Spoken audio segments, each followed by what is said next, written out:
Muy buenas noches a todos, gracias por acompañarnos en esta plataforma, La Alegría de Vivir en Plenitud. Estamos pues de nueva cuenta en este círculo de lectura, este club de lectura de Rendirse para Triunfar.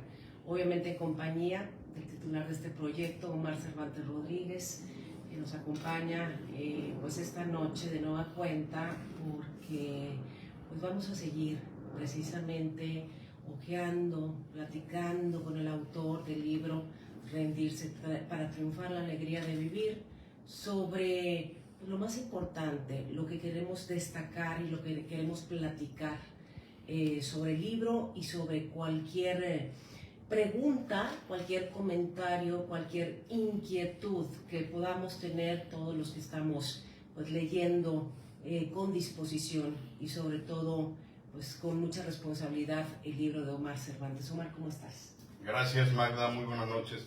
Gracias por acompañarnos de nueva cuenta en este segundo episodio de este Círculo Club de lectura Rendirse para Triunfar.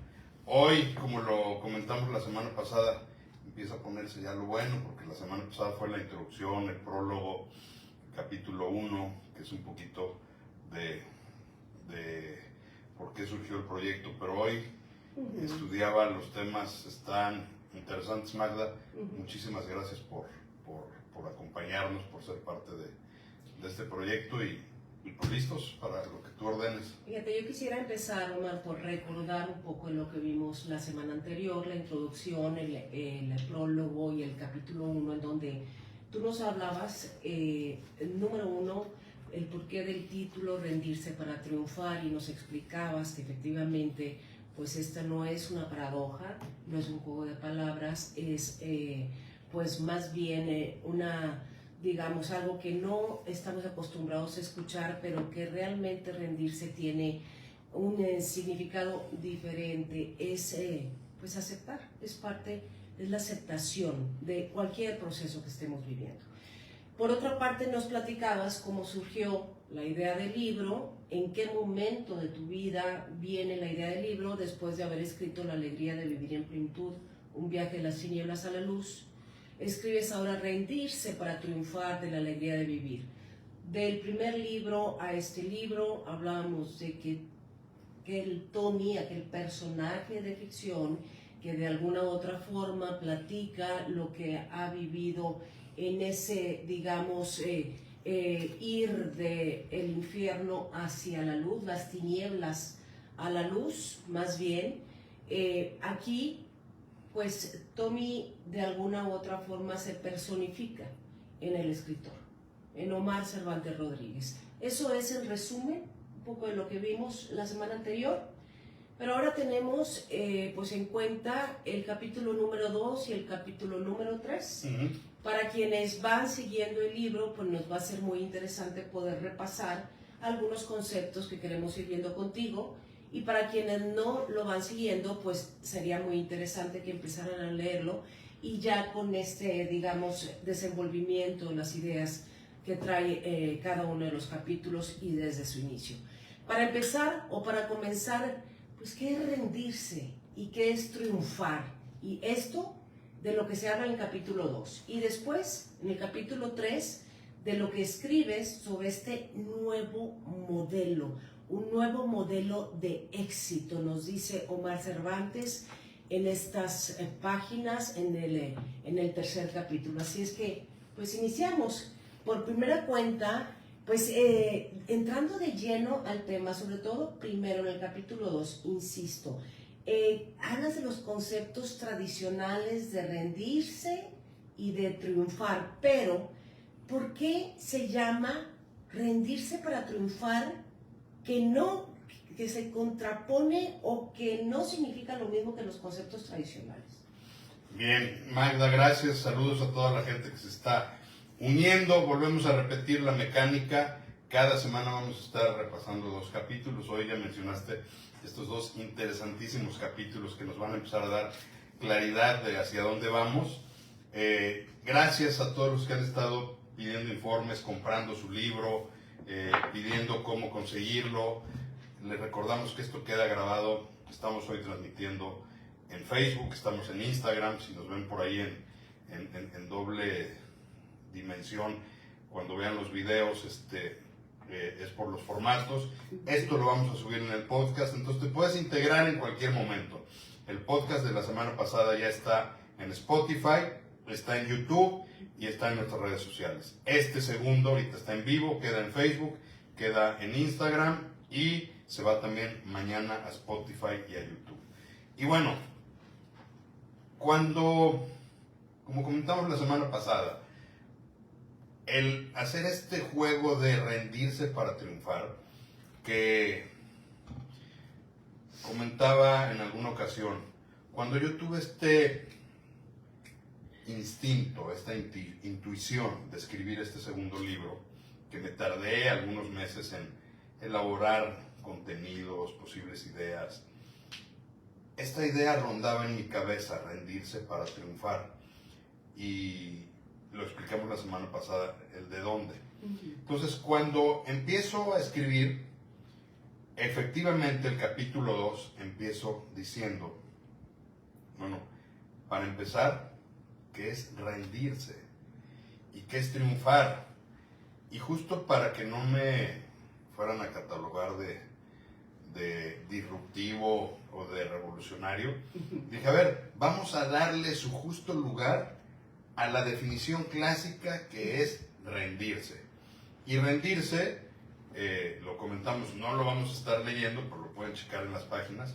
Rendirse en cualquier diccionario de la lengua española, en cualquier diccionario de internet, rendirse está asociado fundamentalmente a un acto de derrota, de claudicar, de perder. Entonces, tenemos que ser bien claros que efectivamente nosotros, tú y yo que crecimos en la época de los 60s, 70s, quienes son más antiguos,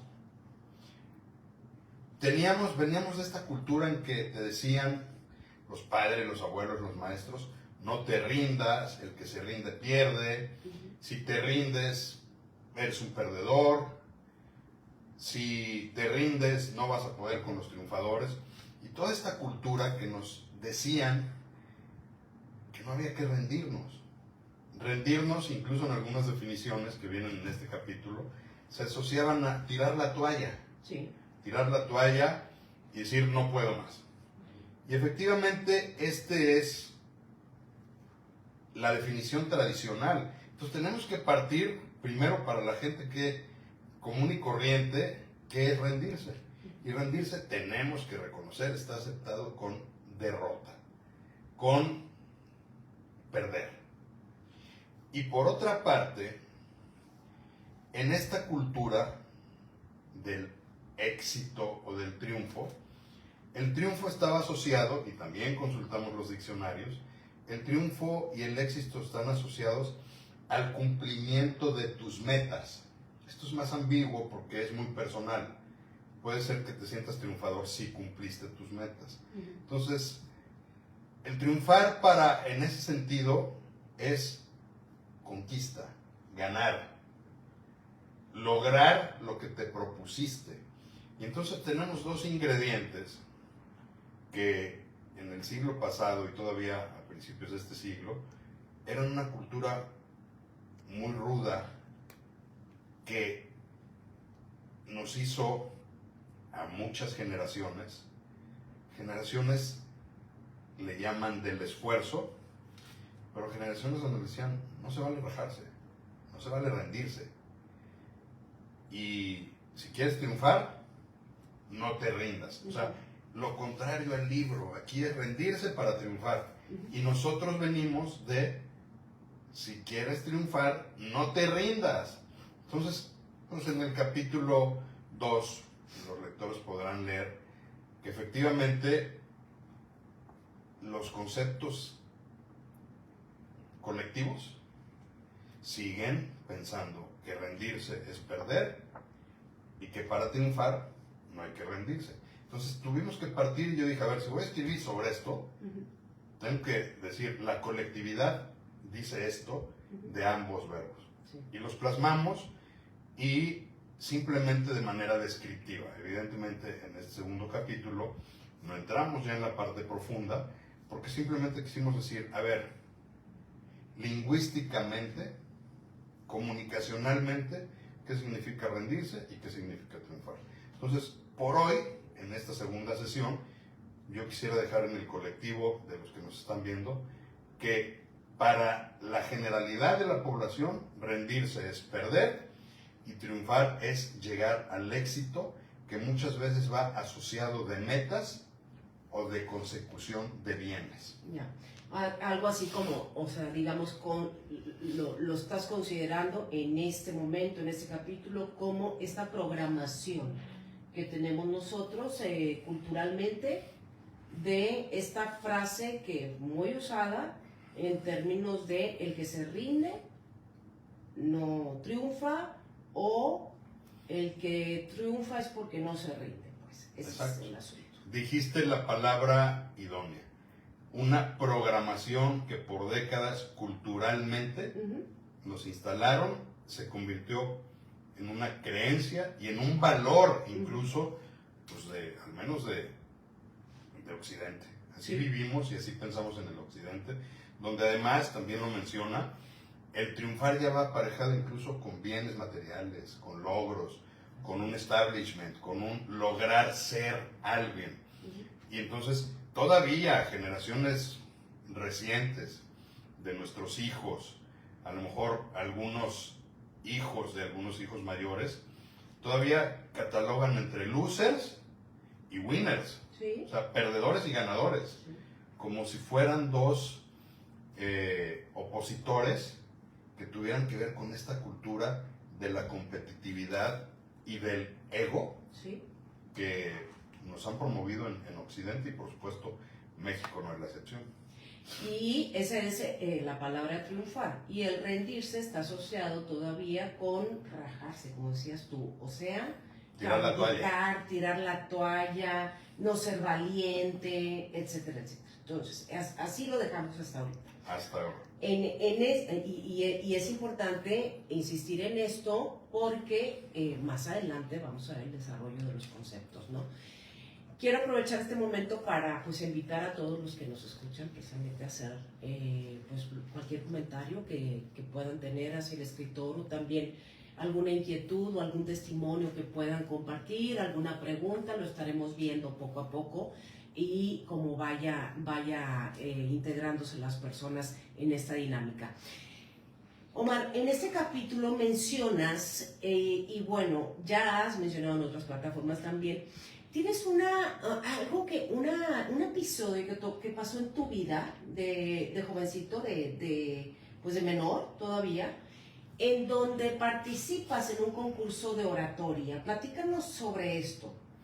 Fíjate, ahorita, antes de estar en esta sesión, vengo saliendo de una sesión terapéutica con una de mis terapeutas de sanidad, y justamente me evoqué muchas cosas. Hoy, la manera en la que pienso es que hay momentos en la vida que brincan y se te quedan grabados y de alguna manera van marcando el rumbo. Y este es uno de ellos. Yo tenía 10 años, quinto de primaria. De repente ahí a nivel interno, la maestra, supongo que de español o de lingüística, no sé cómo se llamaba en quinto de primaria, invitó a los salones a un concurso de oratoria. Y fíjate, es la primera vez en la que yo, teniendo 10 años, me interesó una tarea. Me acuerdo que llegué a escribir con mucha pasión. Ahí me di cuenta que me gustaba escribir, y después me di cuenta que me gustaba hablar, y titulé mi pieza Yo puedo hacerlo. Y la primera frase decía: si me propongo una cosa es porque puedo hacerlo. Y hacía una analogía de todo esto que estamos hablando. Incluso ponía yo personajes como Benito Juárez, que viniendo de ser un indígena, sin ser despectivo, llegó a ser presidente de México, como alguien como Pelé llegó a ser el mejor jugador del mundo a pesar de haber crecido en un barrio donde no tenía ni siquiera tachones para jugar fútbol. Entonces, como esta cultura de tú propóntelo y lo vas a lograr.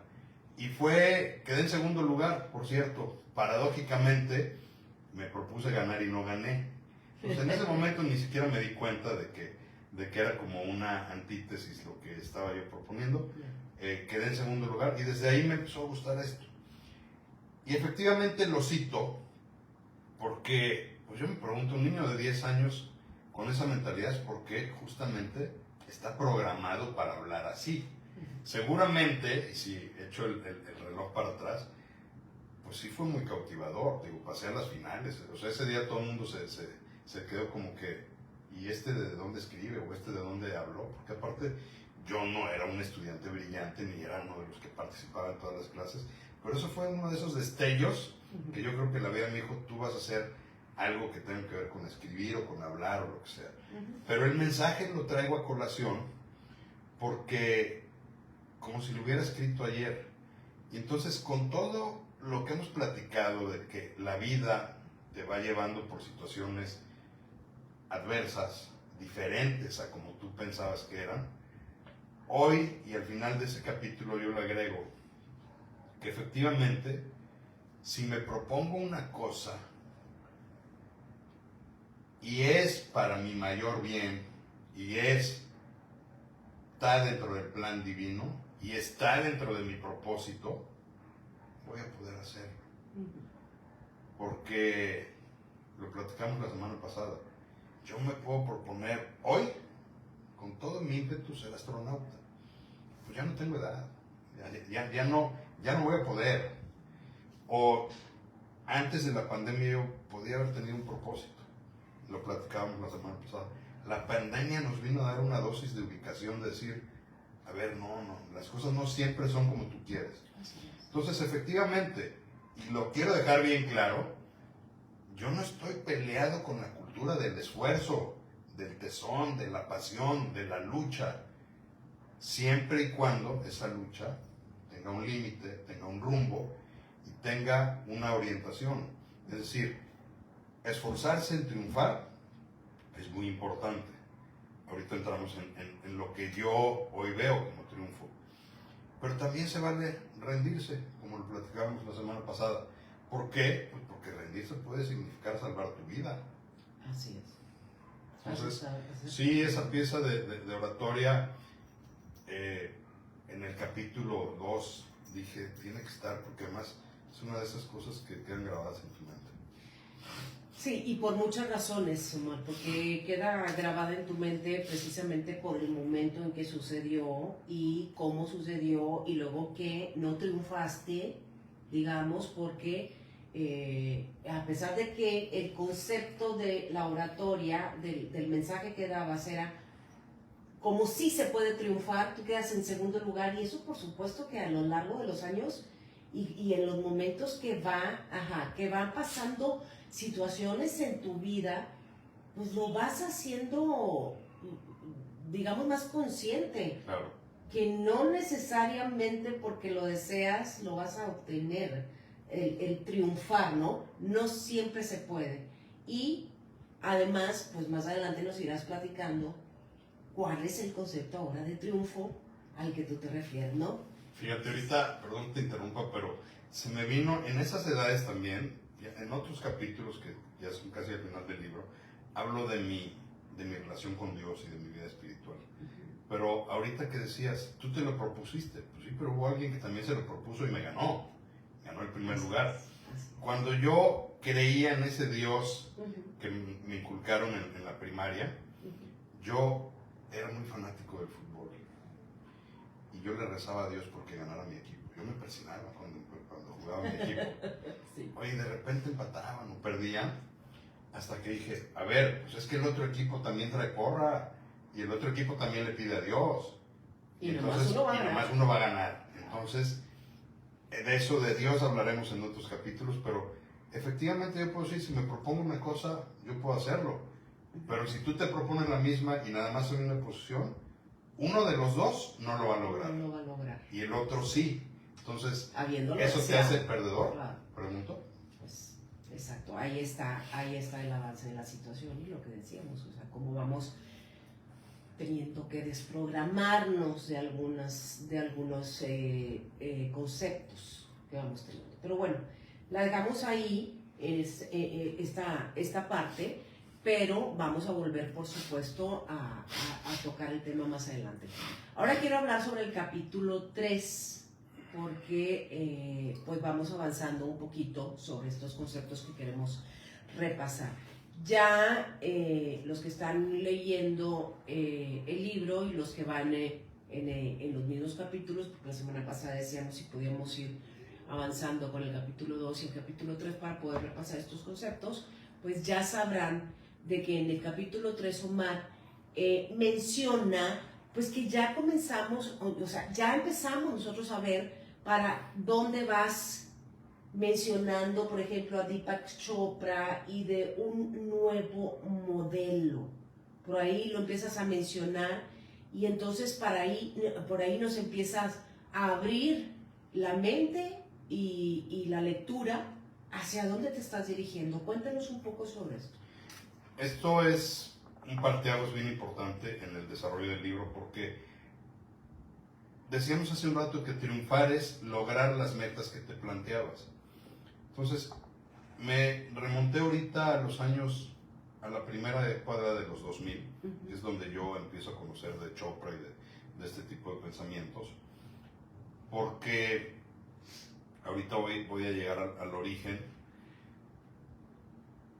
De alguna forma, en ese concepto de triunfar, pues yo podría haber dicho, me propuse ser un licenciado en comunicación, me titulé y lo logré. Entonces soy un triunfador porque aprobé y tengo mi cédula profesional, como después tengo mi cédula profesional de especialista en adicciones. Sí. Pero triunfar es algo mucho más allá de eso. O sea, ya tengo mi cédula, pero ¿qué voy a hacer con ella? ¿Voy a trascender? ¿Voy a ayudar a la gente? ¿Cuál es el propósito que yo tengo como comunicador? Y entonces me di cuenta que triunfar es mucho más allá de llegar a la meta. ¿El maratonista se prepara para llegar a la meta o el maratonista se prepara porque tiene un reto? Entonces triunfar no necesariamente es llegar a la meta. Porque si eso hubiera sido, yo menciono en este capítulo, pues yo me hubiera podido sentir triunfador en muchos sentidos. En la década de los 2000 yo empiezo a tener muy buenos cargos en mi carrera profesional, mi familia empieza a prosperar, me empieza a ir muy bien en algunos aspectos de la vida que tradicionalmente pudieran considerarse exitosos.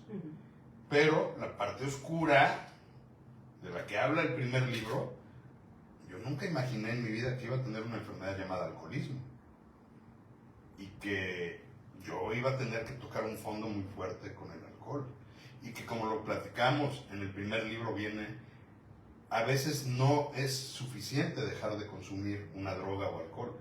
Yo para entonces tenía ya varios años sin beber alcohol, varios años en recuperación del alcoholismo, pero en mí había un permanente vacío. Me desmotivaba con mucha facilidad, mis relaciones interpersonales eran frágiles, me distraía mucho. Esa búsqueda de tener un contacto con Dios para mí era verdaderamente complejo. Y empiezo a adentrarme en otro tipo de filosofía que no es la occidental. Me empiezo a leer la Biblia como lector, no como feligres, lo aclaro, sino como lector. Y empiezo a leer autores de corte oriental. Y descubro a Deepak Chopra. Y Deepak Chopra trae dos libros que me encantan, que lo cito mucho en el texto, es Las 7 leyes espirituales del éxito y Cómo crear abundancia. Y Deepak Chopra pone en la mesa un modelo de éxito que no tiene nada que ver con tener dinero, con tener una profesión, con tener carrera, con todos los valores occidentales. Deepak Chopra dice, el éxito es asociado al gozo, la alegría y la felicidad, pero además es inherente al ser humano, porque él y muchos pensadores te dicen que nosotros somos seres espirituales con un cuerpo humano.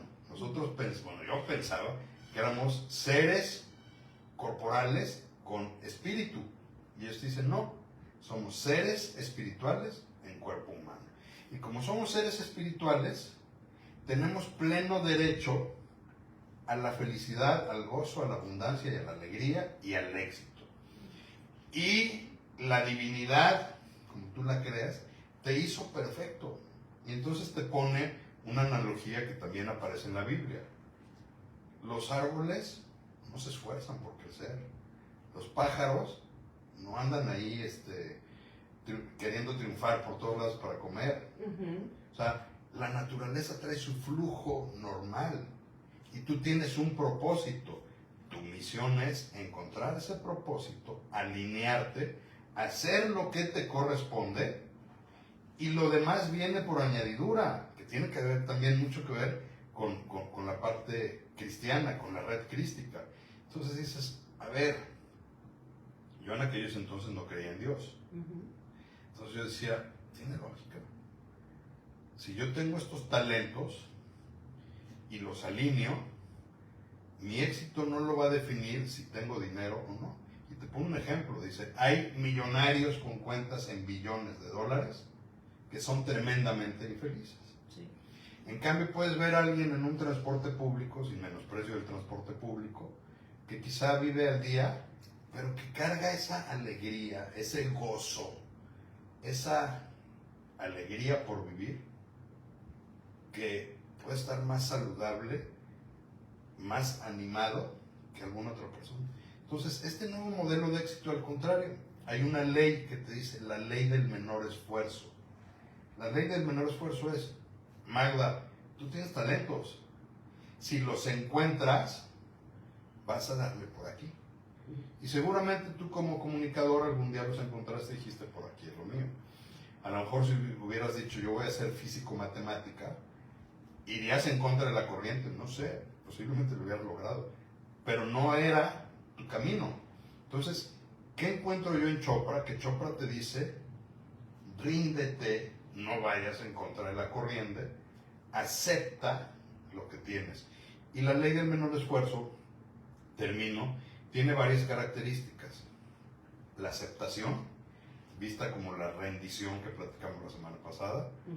La responsabilidad de decir, a mí me toca tomar las riendas de mi vida y voy a dejar de culpar a los demás de mis circunstancias, dejar de ser víctima. Y el no defenderte, no querer imponer tu punto de vista. No quiere, la ley del menor esfuerzo no quiere decir siéntate y no hagas nada. Es deja fluir tu esencia con la divinidad, con el espíritu, con el universo, y vas a llegar a donde tienes que llegar. Y en ese sentido, yo redondeo la idea diciendo que me pareció no solamente atractivo, sino muy similar a lo que te dice el tercer paso de los Alcohólicos Anónimos. Y con esto termino. Los Alcohólicos Anónimos en su tercer paso te dicen, decidimos poner nuestra vida y nuestra voluntad al cuidado de Dios como cada quien lo entienda. ¿Qué quiere decir? Tú haz lo que tienes que hacer, a Dios rogando y con el mazo dando. Haz lo tuyo y deja que Dios se encargue de los resultados. Entonces Chopra te está diciendo, haz lo que te corresponde y deja que la divinidad haga el resto. Ríndete ante tu ego y deja que tu espíritu te lleve a donde tienes que llegar. Entonces, ese nuevo modelo de éxito que se toca en el capítulo 3 es fundamental en el desarrollo del resto del libro. Sí, aquí nos preguntan, una persona, más bien preguntan a Omar Cervantes, si antes el sinónimo de triunfar era conseguir objetivos, ¿qué sinónimo podemos ponerle a triunfar en este momento del que estamos hablando? Es en la escala de las tres dimensiones, el ser, el hacer y el tener. Normalmente nos educaron para tener. Tienes que tener una casa, una familia, una carrera, una profesión, sustento, una pensión y demás. Esa es la base, tener. Luego es el hacer. La gente que tiene ya para comer, pero que puede hacer el bien, que puede hacer empresas, que puede hacer cosas. Y está bien, pero hay gente que son hacedores. La escala máxima es el ser, mi esencia. ¿Qué es triunfar? Encontrar la esencia de mi ser, que no tiene que ver con el hacer ni con el tener, sino con lo que yo soy interiormente, lo que me hace diferente de ti, y esto vivirlo en gozo y en alegría. No quiere decir que estemos reñidos con los bienes materiales, ni con el tener una reputación, ni con el ayudar a la gente, sino el ser debe ser el motor de los otros dos elementos, y esa es la búsqueda a donde a veces no llegamos. Entonces a mí me pareció muy atractivo, porque al final del día y hoy yo se lo planteo incluso a mis hijos que están en pleno crecimiento ya en su edad adulta, cuando vayan a buscar trabajo no pidan cuánto voy a ganar o qué voy a hacer. Pregúntense desde mi ser qué valor puedo aportar a donde quiera que yo vaya. Entonces es un cambio de chip, que además todo lo demás vendrá por añadidura. Yo los demás logros no los subestimo, pero creo que el llegar a identificar tu ser con alegría es padre. Ayer subí a un reel yo a las redes, que a veces yo también le meto el tema de las redes, además del equipo que ahí nos están viendo, y le puse de fondo la canción de Gualberto Castro de La Felicidad, donde dice: la felicidad es una forma de navegar por esta vida que es la mar. O sea, ¿qué es triunfar? ¿Qué es felicidad? Pues es vivir siendo el que yo soy. O sea, para los cristianos yo soy es Yahvé. Para cualquier ser, ese yo soy, encontrarme con mi esencia, pues no es el comunicador, no es el especialista en adicciones, no es el alcohólico, no es el chavito de quinto de primaria. ¿Quién es Omar hoy? Pues es un ser que trata de vivirse en gozo, independientemente de cómo estén las circunstancias externas. Otra pregunta de nuestro círculo de lectura, Omar, ¿qué es cómo llegar a eso entre tanta distracción? Ese fue otro de los aprendizajes de Chopra y de mis mentores de aquellas épocas.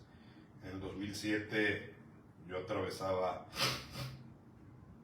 un proceso de divorcio difícil y me recomendaron con una excelente terapeuta, y fui a un consultorio discreto en el centro de Monterrey. En una parte tenía como acupuntura, en otra parte tenía como biomagnetismo.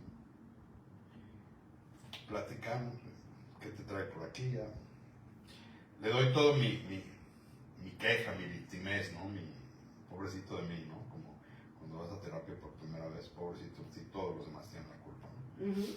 Terminando, me escuchó, me dice: muy bien, pues es todo por hoy. Y yo: ¿cómo no me vas a decir nada? Te voy a dejar una tarea. Me dijo: tienes que aprender a respirar. Y me enseñó una técnica de respiración. Vas a cerrar tus ojos porque te voy a tratar de enseñar a meditar. Y entonces me dio una técnica de respiración para lograr una meditación de 5 minutos. Me dijo: y la próxima semana me platicas. Yo salí bien enojado, Magda. Dije: a ver, le pagué, hablé, no me dijo nada, no me dio ninguna orientación, no me dio consejería, y me dejó una tarea de meditar. ¿Cómo? Pero bueno, como soy disciplinado, lo hice. Me costó mucho trabajo poner en blanco mi mente. Todo el ruido no te deja pensar. O sea, empezaba a respirar, medio minuto, 1 minuto. Al segundo minuto ya tenía yo que estar resolviendo el mundo, ¿sabes? Porque yo no me puedo desconectar, porque el mundo sin mí, ¿qué va a hacer? Y entonces, la siguiente semana regreso y me dice: ¿cómo le fue? Le dije: me costó mucho trabajo concentrarme. A los 2 minutos ya tenía yo que estar resolviendo las galaxias completas, porque no le entienden. Le dije: y el único día que más o menos logré estar en paz, me quedé dormido. Me dijo, bueno, esa estuvo bien. Dice, pero ese ejercicio es justamente para darnos cuenta que pensamos que somos indispensables, pensamos que no tenemos 5 minutos para estar en paz, poner nuestra mente bloqueada, pensamos, lo hablo mucho en los talleres de codependencia, que ¿qué van a hacer los demás sin mí? Necesito que me necesiten. ¿Qué va a pasar si no estoy pendiente del celular? Se va a caer el mundo. Entonces cuando dices, a ver, ponte a respirar, elimina todos tus pensamientos y pon tu mente en blanco, independientemente de todos los beneficios físicos que la medicina ha estudiado, como la mejoría en la presión, en el sistema nervioso, en la respiración, en el sistema cardiovascular, ahí es donde en esos vacíos que le llaman, es donde Deepak Chopra llama la brecha de la mente y la divinidad. Y ahí es donde empieza. Voy a decir una frase que dicen mucho en los grupos de Alcohólicos Anónimos. Al cabo ya son 8:30, ya es horario adulto. Dicen, es cuando te cae el rayo desapendejador. O sea, en ese momento, alguien te dice, bájale 2 rayitas, no eres indispensable, podemos prescindir de ti, mejor encuéntrate, ten tu paz y búscala, porque además si traes neurosis ni vengas a contaminarnos. Entonces, tiene mucho que ver con esto, y es un trabajo. Esto fue en el 2007, yo llevo 15 años meditando, llevo 15 años leyendo, me acaban de regalar una novela, una amiga acaba de publicar una novela, pero yo estoy muy metido en estos temas que para mí me apasionan, me sirven para ayudar a otros, y bueno, pues me han dado material para escribir de temas que a veces no son taquilleros. Cuando llego a trabajar a Monte Fénix, que es de las mejores clínicas de adicciones en el país, tuve la fortuna de ser terapeuta individual ahí, había una excelente maestra de atención plena, de mindfulness. Entonces me di cuenta que también las clínicas de rehabilitación tienen como asignatura básica meditación. Claro. Entonces, hay gente escéptica a decir, ¿a qué horas medito? No tengo tiempo. Yo amanezco y ya amanecí pensando qué tengo que hacer, y ya me estoy tomando un café, o ya estoy abriendo una coca, o ya me estoy prendiendo un cigarro, o ya me salí porque no puedo ni desayunar, y en la noche pues ya llego todo cansado. A ver, efectivamente eso es lo que nos enseñaron, a que hay que estar ocupado y hay que hacer muchas cosas para triunfar. Y a lo mejor triunfar es decir, voy a encontrar mi paz. No creo que vayamos a llegar, al menos no pronto, a estos niveles del nirvana o estar en el Dalai Lama meditando una semana, pero de lo que se trata es de buscar la paz. Sí. Concreto, porque ya eché mucho rollo. ¿Cómo hacer para aislarte de ese ruido? Buscando la paz. Y la paz está en tu interior. Uno de los métodos para encontrar esa paz que a mí me ha funcionado es la meditación, y que nuevamente cito el programa de los Alcohólicos Anónimos. El paso 11 dice, buscamos a través de la meditación y de la oración mejorar nuestro contacto consciente con Dios. Entonces, no estamos inventando el hilo negro, simplemente reprogramemos, como tú dijiste. Esa programación que nos pusieron trae muchas cosas positivas, pero reprogramemos así, como que vamos a cambiándole de sintonía para abrirnos a un abanico de mayores posibilidades que nos permitan vivir en paz, con salud, con bienestar y con alegría. Que lo platicaba yo ayer en una reunión, el antier, con amigos que tenía algunos 30 años de no ver. Después de la pandemia, ¿de qué das gracias? De estar vivo, de que tu familia esté bien, de tener salud, y si tienes un empleo, tienes una actividad y tienes un ingreso, el resto es vanidad. Es vanidad, exactamente. Y bueno, pues yo creo que ahí terminamos ya el asunto de, digo, se me ocurría que el tema de que se estrese uno por tener que estar consigo mismo y con la energía, o como se quiera llamar, la divinidad, etcétera. Si se estresa uno porque no hay tiempo para eso, pues levántate más temprano. o se puede funcionar para dejar de estresarte, para tener ese ratito. O sabes que hay técnicas, Osho, que es otro pensador muy, muy interesante, él tiene una técnica de atención plena activa. Y él te dice, tú puedes estar comiendo, tomando café, manejando inclusive, pero en atención plena. Pero ¿cuál es el problema? Que vamos manejando y le vas mentando la madre al otro, o dices, puta, ya voy tarde, o estás pensando en todo. Sí. Si manejar, sabes que el vehículo va a ser 15 minutos, porque el Waze dice que va a ser 15 minutos, pues tranquilamente, sin créele al Waze a tus 15 minutos y esos 15 minutos aprovechalos. En lugar de venir escuchando basura, ponte una música suave, que no te vaya a dormir para que no vayas a chocar, claro. Pero para poder ponte en paz. Para pero si vas en la neurosis manejando, o yo que voy al gimnasio, a mí me gusta mucho ir al gimnasio y ahí busco esa paz. En el gimnasio prohibido hablar de a ver qué tengo que hacer mañana, ¿no? ¿Sabes? El gimnasio es mi momento de estar mente, cuerpo y espíritu en equilibrio, y ahí encuentro mi paz. Entonces, cada quien tendrá sus fórmulas, o sea, no necesariamente es el Hare Krishna y el sentarte y la meditación, pero de lo que se trata es de darle paz a tu mente. Muy bien. Pues si te parece, la dejamos aquí, Omar, el día de hoy, y para el próximo jueves, en punto de las 8 de la noche, las 20 horas, poder revisar algunos conceptos que sería de el capítulo 4 y 5. 4 y 5, a ver, sí. Vamos a ver qué dicen. Tenemos el índice. Ya ni me acuerdo. Yo lo escribí, pero no me acuerdo. No, pues 4. Va a ser bueno para los adictos.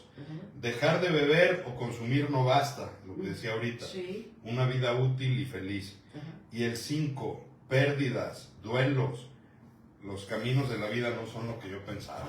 Ese es muy bueno, y de verdad que en este momento, después de la pandemia, muchas personas estamos necesitando escuchar sobre esto del capítulo 5 también. Entonces, los invitamos para el próximo jueves a las 8 de la noche, entre las 20 horas, a que nos acompañen en esta plataforma de la alegría de vivir, en este círculo de lectura de rendirse para triunfar, con Omar Cervantes Rodríguez. Y Magda González. Gracias. Muchísimas gracias a todos. Aquí se quedan los videos, búsquenlo en Spotify y en YouTube también. Nos vemos la próxima semana. Gracias.